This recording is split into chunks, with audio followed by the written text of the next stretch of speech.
Hi aspirants, welcome to our channel bankers path Telugu. Okay aspirants, ఎంతకాలంగానో ఎదురు చూస్తున్న SBI clerk notification అనేది release చేశాడు. యాక్చువల్లీ ఈ నోటిఫికేషన్ నవంబర్లోనే రిలీజ్ అవ్వాలి, కానీ కొంచెం డిలే అయింది. అయినా పర్లేదు, ఇప్పటికైనా రిలీజ్ చేశాడు. సో ఇంకా నోటిఫికేషన్ డీటెయిల్స్లోకి వెళ్ళినట్టయితే కనుక ఓవరాల్ ఇండియాలో ఎస్బీఐ క్లర్క్ నోటిఫికేషన్లో 14,191 పోస్టులు అనేవి ఉన్నాయి. ఇవి హ్యూజ్ పోస్టులు అని చెప్పుకోవచ్చు. ప్రీవియస్ ఇయర్తో కంపేర్ చేస్తే ఇవి చాలా ఎక్కువ. ఎందుకంటే ఓవరాల్ ఇండియాలో ఎస్బీఐ అనేది తన బ్రాంచ్లని ఇంకో 400 బ్రాంచులని ఎక్స్ట్రా కొత్త బ్రాంచుల్ని పెడతానికి చూస్తుంది. ఓకే, కొత్త బ్రాంచుల్ని పెడుతుంది. సో దానివల్ల కొంచెం వాళ్ళకి రిక్రూట్మెంట్ అనేది అవసరం. సో జనం కావాలి, అందుకని చెప్పి సో ఈ నోటిఫికేషన్లోని నెంబర్ ఆఫ్ జాబ్స్ అనేవి ఇంక్రీజ్ చేశారు. సో ఇంకా మనం ఈ నోటిఫికేషన్ డీటెయిల్స్లోకి వెళ్ళినట్టయితే కనుక తెలిసింది, organization State Bank of India. ఈ బ్యాంక్ గురించి ఎవరికి పెద్దగా చెప్పాల్సిన అవసరం లేదు, అందరికీ తెలిసిన బ్యాంకే. SBI clerk, so clerk job తెలిసిందే, 5 to 5 వరకు ఉంటుంది. Morning 10 to 5 bank job. Overall ఇండియాలో 14,191 పోస్టులు ఉన్నాయి. సో రెగ్యులర్ అండ్ బ్యాక్లాగ్ వేకెన్సీస్తో కలిపి 14,191 పోస్టులు ఉన్నాయి. ఈ అప్లికేషన్ అనేది ఆన్లైన్ మోడ్లోనే ఉంటుంది. ఇంకా ఎడ్యుకేషనల్ క్వాలిఫికేషన్ విషయానికి వస్తే ఎనీ గ్రాడ్యుయేషన్, ఏదైనా ఒక రికగ్నైజ్డ్ యూనివర్సిటీ నుంచి ఒక గ్రాడ్యుయేషన్ అంటే మినిమం డిగ్రీ చేసి ఉండాలి. ఈ నోటిఫికేషన్కి ఎలిజిబుల్ అవ్వాలంటే ఏదైనా ఒక గ్రాడ్యుయేషన్ చేసి ఉండాలి. అలాగే ఏజ్ లిమిట్ వచ్చేసి 20 to 28. అలాగే కొన్ని కేటగిరీల వాళ్ళకి ఏజ్ రిలాక్సేషన్ కూడా ఉంది. ఎస్సీ ఎస్టీ వాళ్ళకి 5 years ఏజ్ రిలాక్సేషన్ ఉంది. అలాగే ఓబీసీ వాళ్ళకి 3 years, PWD general and EWS వాళ్ళకి 10 years, ఎస్సీ ఎస్టీ పీడబ్ల్యూడీ వాళ్ళకి 15 years, ఓబీసీ పీడబ్ల్యూడీ వాళ్ళకి 30 years ఏజ్ రిలాక్సేషన్ ఉంది. అలాగే ఇంపార్టెంట్ డేట్స్ విషయంలోకి చూస్తే ఈ ఎగ్జామ్ అనేది 2 ఎగ్జామ్స్ అనేది కండక్ట్ చేస్తారు. ఫస్ట్ ఎగ్జామ్ వచ్చేసి ప్రిలిమినరీ ఎగ్జామ్ అంటారు. ఇది క్వాలిఫై అయిన వాళ్ళకి నెక్స్ట్ మెయిన్స్ కండక్ట్ చేస్తారు. ఆ తర్వాత ఇంకా డాక్యుమెంట్ వెరిఫికేషన్ చేసి మనకి జాబ్ అనేది ఇస్తారు. ఈ ప్రిలిమ్స్ అనేది మనకి ఫిబ్రవరిలో పెడతా అంటున్నారు. అలాగే మెయిన్స్ వచ్చేసి మార్చ్ అండ్ ఏప్రిల్, అంటే మార్చ్ లాస్ట్ వీక్ లేదా ఏప్రిల్ ఫస్ట్ వీక్లో కానీ కండక్ట్ చేస్తా అంటున్నారు. రైల్వే లాగా ఈ బ్యాంకింగ్లో ఎలాంటి డిలే అనేది ఉండదు. ఎగ్జామ్ పెట్టడంలో ఎలాంటి డిలే అనేది చేయరు. ఎందుకంటే యాక్యురేట్గా అన్న టయానికి ఖచ్చితంగా మంత్లో ఎగ్జామ్ అనేది కండక్ట్ చేయడం అనేది ఖచ్చితంగా జరుగుతుంది. సో కోవిడ్ టైంలోనే యాక్యురేట్గా ఆ టయానికి మనకి ఎగ్జామ్స్ అనేవి కండక్ట్ చేశారు. ఈ టైం అంటే ఖచ్చితంగా టైంకి మీకు అప్రాక్సిమేట్గా ప్రిలిమ్స్కి 1.5 months ఉంది. సో ఇప్పటి నుంచే గట్టిగా ప్రిపేర్ అయితే ఖచ్చితంగా మీరు ప్రిలిమ్స్ క్రాక్ చేసి మెయిన్స్కి వెళ్తారు. మెయిన్స్ కూడా ఖచ్చితంగా క్రాక్ చేస్తారు. సో గట్టి కష్టపడిన ఆస్పిరెంట్స్ ఎంతగానో అందరూ ఎదురు చూస్తున్న నోటిఫికేషన్. ఎందుకంటే ఇందులో సెక్షనల్ కట్ ఆఫ్ అనేది ఉండదు. ఓకే, ఎగ్జామ్ లాంగ్వేజ్ చూసుకుంటే కనుక ఇంగ్లీష్ అండ్ రీజనల్ లాంగ్వేజ్లో ఉంటుంది. అంటే ఇంక మన తెలుగు స్టేట్లో అప్లై చేస్తున్నాం కాబట్టి మన పేపర్ ఇంగ్లీష్తో పాటు తెలుగులో కూడా ఉంటుంది. అలాగే మీరు తెలంగాణలో అప్లై చేస్తే తెలుగుతో పాటు ఉర్దూ కూడా ఉంటుంది. సో అలాగా తెలుగుతో పాటు ఉర్దూ కూడా ఉంటుంది. ఇంగ్లీష్ ఇంకా కామన్ లాంగ్వేజ్, ఇంగ్లీష్తో పాటు తెలుగు ఆర్ ఉర్దూ రెండు ఉంటాయి తెలంగాణ సైడ్. మన సైడ్ తెలుగు, ఆంధ్ర సైడ్ తెలుగు ఉంటుంది ఇంగ్లీష్తో పాటు. ఇంకా జాబ్ లొకేషన్ వచ్చి మీరు ఏ స్టేట్లో అయితే అప్లై చేస్తారో ఆ స్టేట్లో జాబ్ అనేది ఉంటుంది. నెక్స్ట్ మీరు ఏ స్టేట్లో అప్లై చేసినా, మీరు తెలంగాణ వాళ్ళు ఆంధ్రాలో అప్లై చేసినా, ఆంధ్ర వాళ్ళు తెలంగాణలో అప్లై చేసినా ఎగ్జామ్ మాత్రం మీకు నచ్చిన మీ ఏరియాలో ఉన్న సెంటర్లోనే ఎగ్జామ్ అనేది రాయొచ్చు. ఆ ఫెసిలిటీ ఎస్బీఐలో మనకి వీలుంది. సో మీరు ఆంధ్రాలో మీరు ఆంధ్ర స్టేట్కి మీరు అప్లై చేసి మీ తెలంగాణలో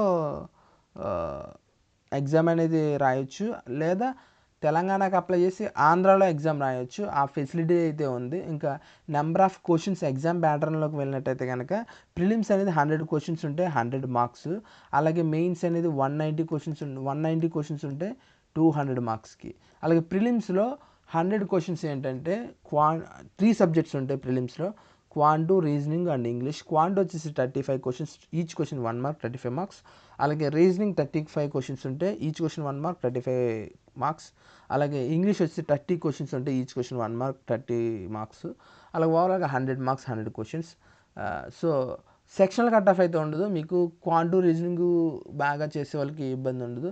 ఎవరైతే ఇంగ్లీష్ వీక్ అనుకుంటున్నారో, సరిగ్గా రాయలేకపోతున్నారో వాళ్ళకి ఇది మంచి అవకాశంగా చెప్పుకోవచ్చు. ఎందుకంటే ఇంగ్లీష్ సెక్షనల్ కట్ ఆఫ్ ఉండదు. మీరు క్వాంట్, రీజనింగ్ అవుట్ ఆఫ్ పెట్టి ఇంగ్లీష్ యావరేజ్ మినిమం అటెంప్ట్స్ పెట్టినా సరే మీరు ఎగ్జామ్ ఈజీగా క్వాలిఫై అవుతారు. ఆ అవకాశం ఉంది. ఇంకా ఈ అప్లికేషన్ మీరు ఆన్లైన్ మోడ్లో ఉంటుంది. అప్లికేషన్ పెట్టుకోవాలనుకుంటే కనుక కింద డిస్క్రిప్షన్లో లింక్ ఇస్తాను. ఆ లింక్ త్రూ అప్లై చేసుకోండి, ఇబ్బంది లేదు. సో నెక్స్ట్ ఇంకా ఎగ్జామ్ డేట్స్, ఇంపార్టెంట్ డేట్స్కి వెళ్తే కనుక ఈ నోటిఫికేషన్ December 16th రిలీజ్ చేశాడు. December 17th నుంచి January 7th వరకు ఈ అప్లికేషన్ డేట్ అనేది ఉంటుంది. అప్లికేషన్ చేసుకోవచ్చు, అప్లై చేసుకోవచ్చు. లాస్ట్ డేట్ వచ్చేసి Jan 7th last date. So చెప్పాను కదా, ఫిబ్రవరిలో ప్రిలిమ్స్ ఉంటుంది అండ్ మార్చ్ అండ్ ఏప్రిల్లో మెయిన్స్ ఉంటుంది. సో మనకి ఎంతో టైం లేదు, ఇప్పటి నుంచే మనం ప్రిపరేషన్ అనేది స్టార్ట్ చేసేయాల్సిందే. ఇంకా ఫీజు విషయంలోకి వెళ్తే కనుక జనరల్ అండ్ ఓబీసీ ఈడబ్ల్యూఎస్ వాళ్ళకి 750 rupees and ST, SC, PW వాళ్ళకి ఎలాంటి ఫీజు లేదు. ఇంకా ఎలిజిబిలిటీ క్రైటీరియాలోకి వెళ్తే ఎడ్యుకేషన్ క్వాలిఫికేషన్ చెప్పాను కదా, ఏదైనా ఒక రికగ్నైజ్డ్ యూనివర్సిటీ నుంచి మినిమం డిగ్రీ చేసి ఉండాలి. అలాగే ఏజ్ లిమిట్ వచ్చి 20 నుంచి 28 ఉండాలి. అలాగే కొన్ని కేటగిరీలకి ఏజ్ రిలాక్సేషన్ కూడా ఉంది, చెప్పాను కదా. ఎస్సీ, ఎస్టీ వాళ్ళకి 5 years, ఓబీసీ వాళ్ళకి 3 years, అలా ఏజ్ రిలాక్సేషన్ కూడా ఉంది. అలాగే క్వాలిఫికేషన్ విషయానికి వస్తే ఇంకా minimum degree. So age limit చెప్పాను కదా, ఇందాడే చెప్పేసాను ఏజ్ లిమిట్, ఏజ్ రిలాక్సేషన్ ఉన్న ఇదంతా. నెక్స్ట్ వచ్చేసి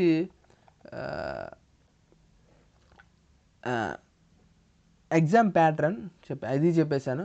ప్రిలిమ్స్ అండ్ మెయిన్స్ రెండు ఎగ్జామ్స్ ఉంటే preliminary exam and mains exam. Preliminary exam qualify అయిన వాళ్ళకి మెయిన్స్ ఎగ్జామ్ కండక్ట్ చేస్తారు. మెయిన్స్ ఎగ్జామ్ కూడా క్వాలిఫై అయితే కనుక మనం డాక్యుమెంట్ వెరిఫికేషన్ చేసుకుని మనకి జాబ్ అనేది ఇస్తారు. సో అడ్మిట్ కార్డ్ విషయానికి వస్తే కనుక 10 days ఎగ్జామ్ ఉందనగా 10 days ముందు అడ్మిట్ కార్డ్ రిలీజ్ చేస్తారు. మీరు అడ్మిట్ కార్డ్ వచ్చే ప్రిపేర్ అవుదామని కూర్చుంటే దెబ్బ అయిపోతారు. కానీ ఖచ్చితంగా అడ్మిట్ కార్డ్ మీద ఆశ పెట్టుకోవద్దు. అడ్మిట్ కార్డ్ 10 daysలో ఎగ్జామ్ ఉందనగా అడ్మిట్ కార్డ్ రిలీజ్ చేస్తాడు. సో మీరు ఇప్పటి నుంచే ప్రిపరేషన్ స్టార్ట్ చేయండి. ఇంకా మనం సిలబస్లోకి వెళ్ళినట్టయితే కనుక ప్రిలిమ్స్లో 3 subjects ఉంటాయి. రీజనింగ్, క్వాంట్ అండ్ ఇంగ్లీష్ ఉంటుంది. అలాగే ఈచ్ క్వశ్చన్ 1 mark ఉంటుంది. 100 questions, 100 marks. Reasoning 35, quant 35, English 30, 100 marks. అలాగే మెయిన్స్ విషయంకి వచ్చినట్లయితే 200 questions, 190 questions ఉంటాయి, 200 marks. ఎక్స్ట్రా ఇంకో సబ్జెక్ట్ యాడ్ అవుతుంది. క్వాంటు, రీజనింగ్, ఇంగ్లీష్తో పాటు జనరల్ అవేర్నెస్ అని ఇంకో సబ్జెక్ట్ యాడ్ అవుతుంది. ఆ సబ్జెక్ట్ ఏమీ లేదు, మీరు భయపడాల్సింది ఏం లేదు. లాస్ట్ 6 monthsగా మీరు కరెంట్ అఫైర్స్ చదివితే సరిపోతుంది. సో అదే. అండ్ నెక్స్ట్ వచ్చేసి ఇంకా శాలరీ స్ట్రక్చర్ అంటే తెలిసింది కదా, 40K ప్లస్ ఉంటుంది శాలరీ, అంటే 40,000 పైన శాలరీ అనేది ఉంటుంది. సో మీకు మంచి అవకాశం అని చెప్పుకోవచ్చు. మంచి జీవితంలో మంచిగా సెటిల్ అవ్వడానికి మంచి అవకాశం అని చెప్పుకోవచ్చు ఈ నోటిఫికేషన్. ఇంకా కట్ ఆఫ్స్ చూసుకుంటే కనుక లాస్ట్ ఇయర్ వచ్చి 60 అలా ఇచ్చాడు. ఏపీ 56, తెలంగాణ 60 అలా ఇచ్చాడు. సో 42 తెలంగాణ. సో ఇలా ఈ ప్రిలిమ్స్ కట్ ఆఫ్, ఇది previous year prelims cut off. అలాగే మనం ఎగ్జామ్ సెంటర్స్ విషయానికి వస్తే కనుక మీరు తెలంగాణ వాళ్ళు ఆంధ్రాలో పెట్టినా, ఆంధ్ర వాళ్ళు తెలంగాణలో పెట్టినా, మీ దగ్గరలో ఉన్న సెంటర్స్లో ఆ ఎగ్జామ్ అనేది రాసుకోవచ్చు. నేను మళ్ళీ చెప్తున్నాను. అలాగే తెలుగు స్టేట్స్ వాళ్ళు కనుక ఈ తెలుగు స్టేట్స్లో అప్లై చేస్తే కనుక మీకు ఖచ్చితంగా తెలుగు వచ్చి ఉండాలి. మీరు 10th class లేదా ఏదైనా మీరు చదివిన అకాడమిక్ ఇయర్స్లో అందులో తెలుగు ఒకసారి చదివి ఉండాలి. Telugu one of the subject కింద ఉండాలి తెలుగు. లేకపోతే కనుక మీకు లాంగ్వేజ్ ప్రొఫిషియన్సీ టెస్ట్ అనేది ఉంటుంది. కొంతమంది కర్ణాటక పెడతారు కదా, కన్నడ వచ్చి ఉండాలి. సో ఈ రూల్ అనేది కొత్తగా ఇంట్రడ్యూస్ చేశారు.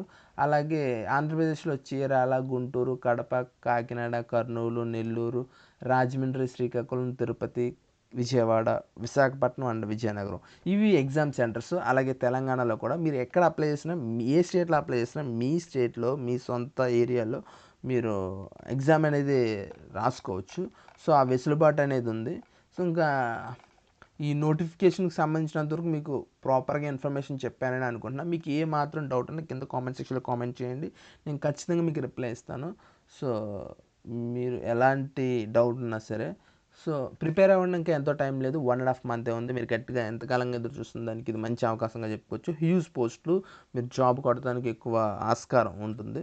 ఓకే, మీకు ఇంకా ఇప్పటి నుంచి నేను క్వాంట్ అండ్ రీజనింగ్లో మంచి క్లాసెస్ ప్రొవైడ్ చేస్తాను. మీకు ఫ్రీగా అన్లిమిటెడ్ క్లాసెస్ని ప్రొవైడ్ చేస్తాను.